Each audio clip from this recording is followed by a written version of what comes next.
Thunder rolled across a black sea, and a longship's dragon head cleaved the dawn. So began the age that would etch Norse names into the map of medieval Europe.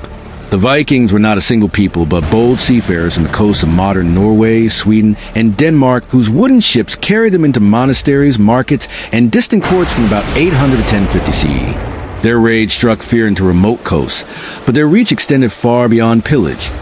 They traded, settled, and founded new polities that reshaped the continent. History +1 in the first act of the Saga. Monasteries and undefended shores felt the thunder of Norse oars. The famous attack on Lindisfarne in 793, and the many raids that followed, announced a new era of maritime warfare and opportunistic plunder. But these violent openings were only a chapter in a much larger story of mobility and ambition. Viking fleets navigated fjords and rivers with equal skill, using shallow draft longships that allowed rapid strikes and deep inland voyages along the rivers of Eastern Europe. History +1 as the voyages grew bolder, the Norse world revealed its double nature: warrior and merchant, raider and settler. In marketplaces from Dublin to Constantinople, Scandinavian traders exchanged furs, slaves, silver, and skillcraft. Archaeological hoards and exotic coins tell of a network that linked the North Sea to the Islamic world.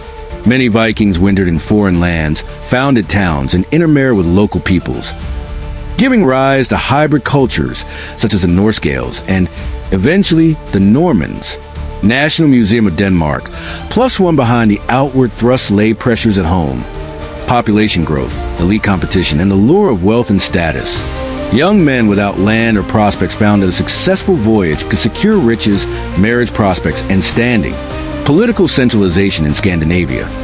The gradual formation of stronger kingships also pulled many warriors toward continental ambitions and diplomatic entanglements that transformed raiding bands into political actors. Encyclopedia Britannica +1, yet the Viking story is not only in chronicles and sagas, but in the soil.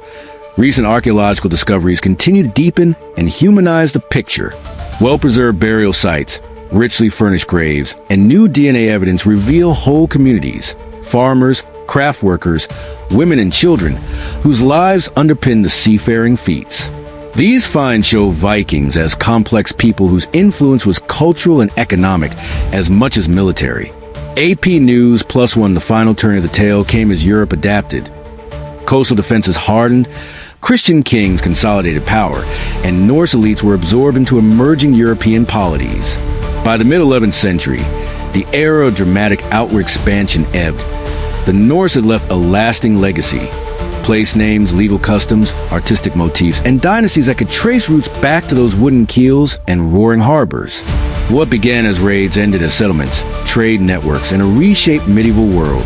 An epic forged on waves that still hums in the stones, sagas, and bones of northern Europe.